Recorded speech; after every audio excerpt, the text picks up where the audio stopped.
नमस्कार, आप देख रहे हैं युग करवट न्यूज और आपके साथ मैं हूं शोभा भारती। पेश है आज का हमारा न्यूज बुलेटिन। आइए नजर डालते हैं आज के हेडलाइंस पर। ड्रग मामले में गिरफ्तार रिया चक्रवर्ती समेत सभी की जमानत याचिका खारिज, अब रहना होगा जेल में। यूपी बोर्ड की 10वीं व 12वीं की परीक्षा में टॉपर्स को डीएम ने किया सम्मानित। कंगना रनौत की मुश्किलें बढ़ी, महाराष्ट्र सरकार ने दिया ड्रग कनेक्शन की जांच के आदेश। महिलाओं के विरोध को देखते हुए प्रशासन ने गाजियाबाद के बूढ़ भारत नगर में ठेके को बंद करने का लिया निर्णय। और कंगना के विवाद में कूदे विधायक नंदकिशोर, गृह मंत्री से महाराष्ट्र सरकार को बर्खास्त करने की मांग। अब खबरें विस्तार से। ड्रग मामले में गिरफ्तार अभिनेत्री रिया चक्रवर्ती को अब 22 सितंबर तक जेल में ही रहना होगा। शुक्रवार को मुंबई की एक अदालत ने रिया, उसके भाई शौविक और दूसरे आरोपियों की जमानत अर्जी को नामंजूर कर दिया। ड्रग्स की खरीद फरोख्त और इस्तेमाल करने के आरोप में नारकोटिक कंट्रोल ब्यूरो ने रिया और उसके भाई समेत 9 लोगों को गिरफ्तार किया है। सुशांत सिंह केस से जुड़े ड्रग्स मामले में जेल में बंद रिया चक्रवर्ती और उसके भाई शौविक चक्रवर्ती को एक और झटका लगा है। जेल में बंद रिया, शौविक एवं अन्य आरोपियों की जमानत याचिका को मुंबई की एक विशेष अदालत ने शुक्रवार को खारिज कर दिया है। मुंबई की स्पेशल कोर्ट ने रिया चक्रवर्ती, शौविक चक्रवर्ती, दीपेश सावंत, सैमुअल मिरांडा की जमानत याचिका अर्जी को खारिज कर दी है। इन सभी को नारकोटिक्स कंट्रोल ब्यूरो ने ड्रग्स मामले में गिरफ्तार किया है। 22 सितंबर तक मुंबई की भायखला जेल में बंद रिया ने अपनी जमानत के लिए एक विशेष अदालत में याचिका दायर की थी, जिस पर कोर्ट ने अपना फैसला सुनाया। मुंबई की विशेष अदालत का फैसला आने के बाद रिया चक्रवर्ती के वकील सतीश मान शिंदे ने कहा कि वे कोर्ट की कॉपी का इंतजार कर रहे हैं। कॉपी मिलने के बाद अगले सप्ताह तक इस मामले में हाईकोर्ट जाने का फैसला किया जाएगा। दरअसल ये दूसरी बार है कि रिया चक्रवर्ती की जमानत याचिका खारिज हुई है। इससे पहले मजिस्ट्रेट अदालत रिया चक्रवर्ती को जमानत देने से इनकार कर चुकी है। फिलहाल रिया चक्रवर्ती ड्रग्स मामले में मुंबई की भायखला जेल में बंद है। नारकोटिक्स कंट्रोल ब्यूरो ने रिया चक्रवर्ती को मंगलवार को गिरफ्तार किया था। उसी दिन कोर्ट ने 22 सितंबर तक न्यायिक हिरासत में भेज दिया। अब कोर्ट का फैसला आने के बाद रिया चक्रवर्ती को जेल में ही रहना पड़ेगा। इससे पहले मंगलवार को मजिस्ट्रेट अदालत ने रिया चक्रवर्ती को जमानत देने से इनकार कर दिया था। उसके बाद रिया ने जमानत के लिए दूसरी बार प्रयास किया, जिस पर शुक्रवार को फैसला आया। रिया चक्रवर्ती को अब 22 सितंबर तक भायखला जेल में ही रहना होगा। ब्यूरो रिपोर्ट, युग करवट न्यूज। फिल्म अभिनेत्री कंगना रनौत की मुश्किलें बढ़ सकती है। महाराष्ट्र सरकार ने उसके ड्रग कनेक्शन की जांच के आदेश दिए हैं। मुंबई पुलिस अब अभिनेता अध्ययन सुमन के एक वीडियो को आधार बनाकर कंगना के खिलाफ जांच करेगी। मुंबई महानगर पालिका ने पहले ही कंगना के ऑफिस को तोड़ दिया है। कंगना रनौत और महाराष्ट्र सरकार के बीच विवाद अब इतना बढ़ चुका है कि इसका अंत होता दिखाई नहीं दे रहा है। कंगना को चारों तरफ से घेरने के लिए महाराष्ट्र सरकार ने अब ड्रग कनेक्शन की जांच कराने का फैसला लिया है। अभिनेता अध्ययन सुमन के एक पुराने इंटरव्यू को आधार बनाकर मुंबई पुलिस अब कंगना के ड्रग कनेक्शन की जांच करेगी। करीब 6 साल पहले एक इंटरव्यू में अभिनेता अध्ययन सुमन ने कंगना रनौत पर ड्रग्स लेने के आरोप लगाए थे। इससे पहले महाराष्ट्र कांग्रेस ने भी नारकोटिक्स कंट्रोल ब्यूरो से कंगना के खिलाफ जांच की अपील की थी। महाराष्ट्र के गृह मंत्री अनिल देशमुख का कहना है कि अध्ययन सुमन ने अपने इंटरव्यू में कंगना पर आरोप लगाए थे कि वह ड्रग्स लेती है और खुद उसके लिए भी उसे मजबूर किया करती थी। मुंबई पुलिस अब इसकी जांच करेगी। बता दें कि कंगना रनौत ने सुशांत सिंह राजपूत मामले में मुंबई पुलिस की जांच पर कई सवाल उठाए थे। इस मामले में जब ड्रग एंगल निकला तो उन्होंने बॉलीवुड के ड्रग्स रैकेट को आड़े हाथों लेते हुए जांच कराने की मांग की थी। इससे मुंबई पुलिस और महाराष्ट्र सरकार की बहुत किरकिरी हुई थी। दरअसल कंगना रनौत ने हाल ही में मुंबई की तुलना पाकिस्तान के अवैध कब्जे वाले कश्मीर से की थी, जिस पर सत्तारूढ़ शिवसेना भड़क गई। शिवसेना नेता संजय राउत और कंगना के बीच काफी बयानबाजी हुई। ब्यूरो रिपोर्ट, युग करवट न्यूज। अभिनेत्री कंगना रनौत और महाराष्ट्र सरकार के विवाद में लोनी के विधायक भी कूद पड़े हैं। विधायक नंदकिशोर गुर्जर ने गृह मंत्री अमित शाह को पत्र लिखकर महाराष्ट्र सरकार को बर्खास्त करने की मांग की है। नंदकिशोर ने कहा है कि महाराष्ट्र की सरकार को दाऊद इब्राहिम चला रहे हैं, उद्धव ठाकरे तो बस एक पपेट हैं। महाराष्ट्र में अभिनेत्री कंगना रनौत और वहां की सरकार के बीच जारी विवाद में अब गाजियाबाद के भाजपा विधायक भी कूद पड़े हैं। लोनी के विधायक नंदकिशोर गुर्जर ने गृह मंत्री अमित शाह को पत्र लिखकर महाराष्ट्र सरकार को अविलंब बर्खास्त करने की मांग की है। विधायक नंदकिशोर गुर्जर का कहना है कि महाराष्ट्र सरकार ने बदले की भावना से बीएमसी को आदेश देकर कंगना को ऑफिस तुड़वा दिया, लेकिन देश विरोधी ताकतों का साथ देने वाले सलमान खान, शाहरुख खान, जाकिर नायक और अंतर्राष्ट्रीय डॉन दाऊद इब्राहिम की दर्जनों अवैध इमारतें खड़ी है, लेकिन बीएमसी में उन्हें छूने तक की हिम्मत नहीं है। न्यायपालिका में न्याय सबके लिए बराबर है, चाहे वो सीएम है, चाहे कोई एक मजदूर रेहड़ी पटरी पे काम करने वाला है। उसके बावजूद कोर्ट के स्टे के बावजूद और घर पे अगर कोई जिसका मकान के खिलाफ नोटिस है बीएमसी का, अगर वो नहीं है, बिना नोटिस दिए उसको तोड़ना, ये सिद्ध करता है कि कहीं ना कहीं पूरी तरह से इसके पीछे डी कंपनी का हाथ है और ये एक तरह से खुलेआम डकैती है। ना वहाँ न्यायालय बचा है और ना वहाँ की सरकार है। वहाँ का जो जिस तरह का राष्ट्र विरोधी ताकतों का जो अड्डा बना है और दाऊद इब्राहिम डायरेक्टली सरकार को चला रहे हैं। उद्धव ठाकरे जी केवल वहाँ नाम मात्र के डमी मुख्यमंत्री हैं और जो हमारे हिंदुओं के लिए गौरव की बात थी। विधायक नंदकिशोर गुर्जर का कहना है कि आज बाला साहेब ठाकरे की आत्मा को भारी कष्ट पहुंचेगा, क्योंकि जिस व्यक्ति ने सनातनी धर्म और राष्ट्र के लिए अपना संपूर्ण जीवन न्यौछावर कर दिया था, उसके बेटे ने सत्ता में आते ही दाऊद के गोद में जाकर बैठ गया। परम पूज्य आदरणीय बाला साहब ठाकरे जी आज पितृपक्ष चल रहा है, उनकी आत्मा कहीं ना कहीं इस बात को लेकर के रो रही होगी कि मेरी संतान ऐसी है कि वो राष्ट्र के खिलाफ खड़ी होकर राष्ट्र विरोधी ताकतों से मिलकर डी कंपनी और पाकिस्तान के इशारे पर सत्ता चला रहे हैं। तो कहीं ना कहीं जिस तरह सुशांत सिंह की हत्या की गई नेपोटिज्म और वहाँ का जो परिवारवाद है, वहाँ नहीं चाहते वहाँ इस तरह के हालात बने हैं जिस तरह के कभी जब धारा 370 से पहले कश्मीर के हालत थे, वही हालत मुंबई के हुए हैं। और महाराष्ट्र के पूरे के अंदर जनता वहाँ की ठगा हुआ महसूस कर रही है कि हमने क्या पाकिस्तान को वोट दिया था। तो मुझे उम्मीद है कि बहुत जल्दी उनको प्रोटेक्शन भी दी जाएगी और माननीय गृह मंत्री जी ऐसी राष्ट्र विरोधी सरकार को बर्खास्त करने के बाद वहाँ राष्ट्रपति शासन लगाएंगे। नंदकिशोर गुर्जर का कहना है कि महाराष्ट्र की सरकार को दरअसल डॉन दाऊद इब्राहिम चला रहा है। उद्धव ठाकरे मात्र एक डमी मुख्यमंत्री के तौर पर काम कर रहे हैं। ब्यूरो रिपोर्ट, युग करवट न्यूज। यूपी बोर्ड की 10वीं व 12वीं की परीक्षा में जिले की टॉप 10 लिस्ट में आने वाली छात्राओं को शुक्रवार को गाजियाबाद के डीएम ने सम्मानित किया। प्रदेश सरकार की बेटी बचाओ बेटी पढ़ाओ अभियान योजना के तहत टॉपर छात्राओं को 5,000 रुपए की प्रोत्साहन राशि, प्रशस्ति पत्र व मोमेंटो प्रदान किया गया। सम्मान मिलने से छात्राओं के चेहरे खुशी से छलक उठे। बेटी बचाओ बेटी पढ़ाओ अभियान के तहत शुक्रवार को गाजियाबाद डीएम अजय शंकर पांडे ने यूपी बोर्ड की परीक्षा में जिले में टॉपर रही छात्राओं को सम्मानित किया। छात्राओं को 5,000 रुपये प्रोत्साहन राशि के साथ ही मोमेंटो व प्रशस्ति पत्र देकर सम्मानित किया गया। डीएम ने इस दौरान कहा कि टॉपर छात्राएं जिले के लिए रोल मॉडल हैं, जो आने वाले समय में अन्य बच्चियों के लिए प्रेरणा स्रोत बनेंगी और उन्हें प्रेरित करने का काम करेंगी। अपने जनपद की इन मेधावी बच्चियों को बहुत बहुत शुभकामनाएं और आशीर्वाद देता हूं, जिन्होंने यूपी बोर्ड की परीक्षाओं में उत्कृष्ट स्थान हासिल किया।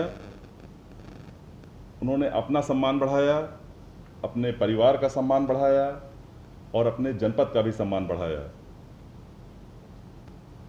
मैं आप सबसे केवल यही कहना चाहता हूं कि किसी मुकाम को हासिल कर लेना बेटा आसान होता है, आसान तो नहीं होता, कठिन होता है वो भी, लेकिन उस ऊंचाई पर बरकरार रहना उससे भी बड़ी चुनौती होती है। आपने परीक्षाओं में बहुत अच्छा स्थान प्राप्त किया। आपकी ये जो उपलब्धि है ये आजीवन बनी रहे। प्रदेश सरकार ने योजना के तहत हर जिले में यूपी बोर्ड की 10वीं व 12वीं कक्षा में जिले में पहले टॉप 10 में आई छात्राओं को सम्मानित करने की योजना शुरू की है। गाजियाबाद के मुख्य विकास अधिकारी अस्मिता लाल का कहना है कि योजना का उद्देश्य है अभिभावक अपनी बच्चियों को पढ़ाने के प्रति प्रेरित हों और छात्राओं को भी आगे बढ़ने की प्रेरणा मिल सके। एंड बेटी बचाओ बेटी पढ़ाओ जो प्रोग्राम है, इस योजना में we have organized this function to felicitate all of you who have scored so well in their exams, and you are the toppers of this district, and we acknowledge the efforts जो आपने अपनी पढ़ाई में और अपने इतनी मेहनत से आपने जो अचीव किया है, उसको सेलिब्रेट करने के लिए आज हमने आपको यहाँ पे बुलाया है और सर ने आपको फेलिसिटेट। सम्मान पाने के बाद छात्राओं के चेहरों पर खुशी छलक रही थी। छात्राओं ने बताया कि आज उन्हें जो सम्मान दिया गया है उसे पाकर वे बेहद खुश हैं। वहीं भविष्य में अन्य छात्राएं भी इससे प्रेरित होंगी और परीक्षाओं में बेहतर कर सकेंगी। छात्राओं ने कहा कि वे जन सेवा करना चाहती हैं, जिसके लिए वे अपनी पढ़ाई जारी रखेंगी। मैम, हम पहले तो अभी अपनी जी मेन की तैयारी करेंगे, अभी 11th के साथ साथ, और हम चाहेंगे कि मेन क्लियर हो तो एडवांस IIT की तैयारी हो जाए हमारी अच्छी तरह से, फिर हम UPSC की तैयारी करने की कोशिश करेंगे। जिससे बहुत अच्छा लगा और टीचर्स ने भी बहुत अच्छा कोऑपरेट किया, पेरेंट्स ने भी बहुत अच्छा ध्यान दिया, इसी वजह से आज ये हो पाया है। आगे क्या फ्यूचर प्लानिंग है? अब अभी तो मैं 11th-12th अच्छे से करना चाहती हूँ। 11th-12th अच्छे से करके मैं IIT में पार्टिसिपेट करना चाहती हूँ। इसके लिए मैं जी मेंस क्वालिफाई करना चाहती हूँ। और आज मुझे इस फंक्शन में बहुत अच्छा लगा। यहाँ पे बच्चों को सम्मानित किया गया, उन सभी, ये बहुत गर्व की बात है हम सभी लोगों के लिए कि यहाँ पर इस प्रोग्राम को ऑर्गेनाइज़ कराया गया और मेधावी बच्चों को सम्मानित किया गया। इससे क्या आपको लगता है कि आगे बच्चों को कुछ प्रेरणा मिलेगी? हाँ, जो बच्चे आगे जो बोर्ड परीक्षाएँ देंगे उन सभी के लिए एक प्रेरणा का स्रोत रहेगा। फंक्शन की वजह से, क्योंकि हमेशा से अगर हमें प्रेरित किया जाता है तो हम आगे भी अपनी और मेहनत करते हैं, हम और वो करते हैं कि हाँ आगे भी हमें ऐसे ही किया जाए प्रेरित। बोर्ड परीक्षाओं में जिले में टॉप करने वाली छात्राओं को 5,000 रुपये प्रोत्साहन राशि के साथ ही मोमेंटो प्रशस्ति पत्र प्रदान किया गया। पुरस्कृत होने वालों में महर्षि दयानंद विद्यापीठ की मंतशा, आंचल, स्नेहा गर्ग, शालिनी सिंह, आयशा, हिमांशी शर्मा, रिया, एलिना, IN इंटर कॉलेज खोड़ा की अंशिका, GGIC की रितु कुशवाहा, SVMIC बलराम नगर लोनी की Anshika Sharma, Sushila girls inter college की फलक निशा और JLM गर्ल्स इंटर कॉलेज की भारती शर्मा शामिल रही। ब्यूरो रिपोर्ट, युग करवट न्यूज़। ग्रेटर नोएडा की एक सोसाइटी की पार्किंग में हुए 2 प्रॉपर्टी डीलर की हत्या के मामले को पुलिस ने सुलझा दिया है। इस मामले में 2 लोगों को गिरफ्तार किया गया है। दोनों ने बताया कि भाई की हत्या के बदले में प्रॉपर्टी डीलर की हत्या की गई। गौतम बुद्ध नगर के थाना बिसरक पुलिस ने दोहरे हत्याकांड का खुलासा कर दिया है। इस मामले में पुलिस ने 2 आरोपियों को गिरफ्तार किया है। दोनों आरोपी हरियाणा के रहने वाले हैं। पूछताछ में दोनों ने बताया कि पहले की रंजिश और भाई की हत्या का बदला लेने के लिए प्रॉपर्टी डीलर दालचंद और अरुण त्यागी की हत्या कर दी गई थी। थाना क्षेत्र बिसरक में जो है सोसाइटी में एक गाड़ी के अंदर 2 लोगों की गोली मारकर हत्या कर दी गई थी। उसमें जो है वो हमारे यहाँ एक अभियोग पंजीकृत किया गया और उसके बाद जो है जब ट्रेसेस निकाले गए तो ये पता चला कि जो मृतक उसमें 2 लोग थे, अरुण त्यागी और डालचंद शर्मा उर्फ विराट शर्मा, ये जो है गाड़ी के अंदर थे। जो डालचंद शर्मा हैं, इनका एक जो है पारिवारिक विवाद पहले से चला आ रहा है, जो कि आपराधिक पृष्ठभूमि से संबंधित था। डालचंद हरियाणा का रहने वाला था। बता दें कि सोमवार रात ग्रेटर नोएडा वेस्ट की अजनारा ली गार्डन हाउसिंग सोसाइटी के अंदर अंधाधुंध गोलियां बरसाकर 2 प्रॉपर्टी डीलर दालचंद और अरुण त्यागी की हत्या कर दी गई थी। पूछताछ में आरोपियों ने बताया कि पैरोल पर छूटने के बाद दोनों ने दालचंद की रेकी की थी। दालचंद अपना नाम बदलकर नोएडा की सोसाइटी में रह रहा था। पकड़ा गया आरोपी सुरेश हत्या के मुकदमे में आजीवन कारावास की सजा काट रहा था। 27 फरवरी को जेल से पैरोल पर छूटकर आया था, जबकि दूसरा साथी मोहित वत्स भी 11 मामलों में नामजद था। और 2011 में इसकी भाई की जो है वो राजेंद्र जिसका नाम था, उसकी गोली मार करके और कपिल नाम का एक शख्स था, हत्या कर दी गई थी कृष्ण के द्वारा। उसमें जो है वो कृष्ण और उसके साथी जेल गए थे। लगभग 5-6 साल जो वो जेल में रहे, उसमें सजा भी हुई और उसके बाद जब वो छूट करके आए 2017 में कोसी कला में डालचंद के द्वारा और उसके साथियों के द्वारा श्री कृष्ण की हत्या कर दी गई थी। और उसके बाद जो है डालचंद जेल गए थे। डालचंद के जेल जाने के बाद लगभग 5-6 महीने बाद इनको जमानत हो गई थी। तो ये जो कृष्ण का परिवार था, जिसमें इसका भाई मोहित और इसका फूफा सुरेश, ये दोनों जो है इसका बदला लेने के लिए उतावले थे, उन लोगों ने जो है प्लानिंग करी। और अभी पीछे जब फरवरी में सुरेश जेल से छूटा है पैरोल पे, तो उसके द्वारा जो है वो ओमवीर से संपर्क किया गया। ओमवीर वो शख्स है जिसने श्री कृष्ण की जो है वो मदद की थी और राजेंद्र की हत्या करने में सहयोग किया था। गौतम बुद्ध नगर में लगातार हत्याएं दहशत की वजह बनी हुई है। पिछले हफ्ते नोएडा में बीटेक के छात्र अक्षय कालरा की बदमाशों ने हत्या कर दी थी। ग्रेटर नोएडा में लूट के लिए बदमाशों ने रविवार की रात कैब ड्राइवर की हत्या करके नेशनल हाईवे पर लाश फेंक दी थी। अब ग्रेटर नोएडा वेस्ट में 2 प्रॉपर्टी डीलरों को मौत के घाट उतार दिया गया। बिगड़ते हालात को सुधारने के लिए पुलिस को और बेहतर योजना के साथ काम करना होगा। ब्यूरो रिपोर्ट, युग करवट न्यूज़। महिलाओं के विरोध के आगे आखिरकार प्रशासन को झुकना पड़ा। प्रशासन ने विजयनगर के भूड़ भारत नगर में शराब के ठेके को बंद करने के आदेश दिए। शुक्रवार को ठेका बंद करने का नोटिस चस्पा कर दिया गया। ठेका बंद होने से क्षेत्र के लोग बेहद खुश हैं। महिलाओं के भारी विरोध के बाद प्रशासन ने गाजियाबाद के विजयनगर के मोहल्ला भूड़ भारत नगर वार्ड में शराब के ठेके को बंद करने का निर्देश दिया। शुक्रवार को शराब के ठेके को बंद करने का नोटिस चस्पा कर दिया गया।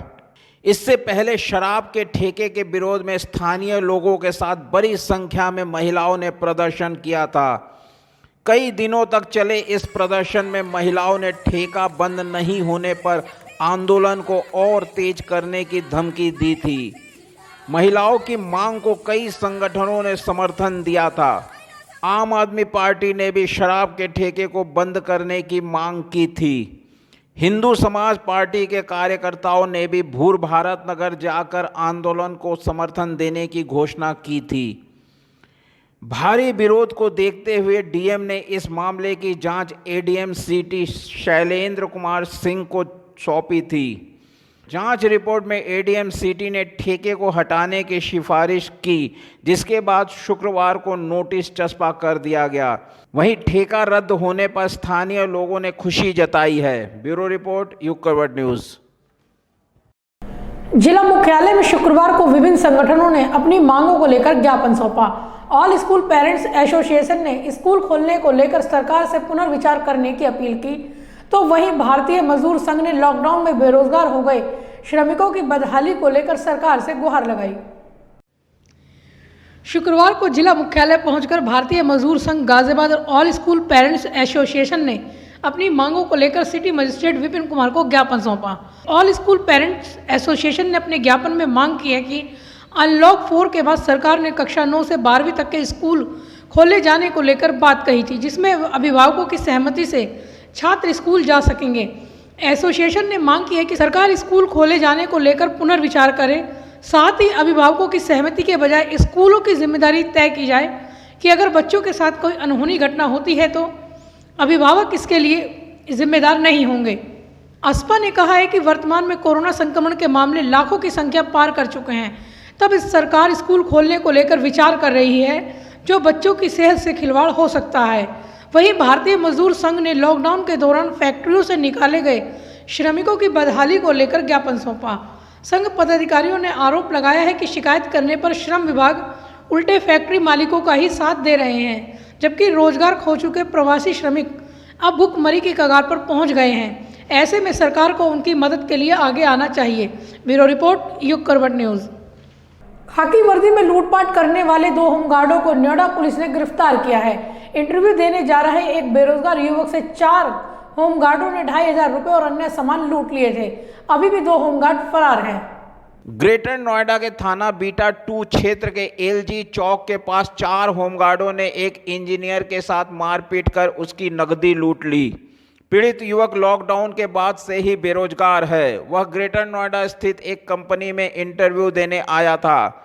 घटना की सूचना पाकर मौके पर पहुंची पुलिस ने 2 होमगार्डों को गिरफ्तार कर लिया, जबकि 2 अन्य होमगार्ड फरार हो गए। पुलिस उपायुक्त तृतीय जोन राजेश कुमार सिंह ने बताया कि मूल रूप से बनारस के रहने वाले आशुतोष राय ग्रेटर नोएडा स्थित एक कंपनी में इंटरव्यू देने आए थे। सूरजपुर से वह एलजी चौक तक ऑटो रिक्शा से गए। जैसे ही वह एलजी चौक पर उतरे, वर्दी पहने 4 होमगार्डों ने उन्हें रोक लिया और उनके साथ मारपीट कर उनके पास रखी 2500 रुपए की नकदी और अन्य सामान लूट लिया। 4 व्यक्तियों द्वारा एक व्यक्ति से 2500 रुपया लूट लिया गया था। प्रकरण ये था कि आशुतोष नाम का व्यक्ति बाथरूम कर रहा था कहीं, जिसपे इन 4 लोगों ने उसे पकड़ लिया कि तुम गलत काम यहाँ पे कर रहे थे सार्वजनिक जगह पे और तुम थाने पे चलो। ये 4 होमगार्ड थे, जिसमें 2 वर्दी में थे और 2 सिविल ड्रेस में थे। इसके बाद उससे जो है धमकी दे करके और ये 2500 रुपया उससे ले लिए, जिस पर अभियोग पंजीकृत हुआ। उस व्यक्ति ने 100 नंबर डायल कर दिया था। फिर इस पर बीटा 2 पुलिस ने तलाश किया चारों तरफ। पुलिस ने बेरोजगार इंजीनियर से लूटपाट के मामले में शामिल होमगार्ड राजेश और राम अवतार को गिरफ्तार कर लिया है, जबकि 2 अन्य साथी हातिम और देवेंद्र मौके से भाग गए हैं। पुलिस अधिकारी ने बताया कि पकड़े गए बदमाशों के पास से लूटी गई रकम में से 1500 रुपए और एक मोटरसाइकिल बरामद की गई है। 2 पकड़ गए, जो वर्दीधारी थे 2 पकड़ गए और राजेश और राम अवतार, इनसे 1500 रुपया रिकवर भी हो गया है। पूरी मोटरसाइकिल बरामद हुई है। 2 और शेष रह गए हैं, इनकी भी हमसे गिरफ्तारी करेंगे। ये दनकौर कंपनी में काम करते हैं। इस समय इनकी कहीं पोस्टिंग नहीं थी। पहले भी बीटा 2 थाने से जेल जा चुके हैं। 386, 342, 506 IPC में इसी प्रकार की घटना किया था। पूछताछ के दौरान पुलिस को पता चला है कि यह होमगार्ड इससे पहले भी वर्ष 2015 में थाना बीटा 2 क्षेत्र से एक व्यक्ति को बंधक बनाकर उससे रंगदारी मांगने के मामले में गिरफ्तार हुए थे। ब्यूरो रिपोर्ट, युग करवट न्यूज़। वैशाली स्थित KR मंगलम स्कूल के बाहर बड़ी संख्या में अभिभावकों ने स्कूल प्रबंधन की मनमानी के विरोध में कैंडल मार्च निकाला। अभिभावकों ने स्कूल गेट पर मोमबत्तियां जलाकर फीस के लिए दबाव बनाने और ऑनलाइन क्लासेस बंद करने का विरोध किया। अभिभावकों का कहना है कि स्कूल प्रबंधन सभी अभिभावकों को व्हाट्सएप मैसेज के माध्यम से फीस जमा करने पर दबाव डाल रहा है। फीस जमा नहीं करने पर छात्रों को ऑनलाइन क्लासेज में शामिल नहीं किया जा रहा। स्कूल पर सरकार और प्रशासन के आदेशों का भी कोई असर नहीं हो रहा। तो फिलहाल बस इतना ही। गाजियाबाद और आसपास की खबरों के लिए देखते रहिए युग करवट न्यूज़ और विस्तार से खबरों को जानने के लिए पढ़िए युग करवट न्यूज़पेपर। सब्सक्राइब कीजिए युग करवट। नमस्कार।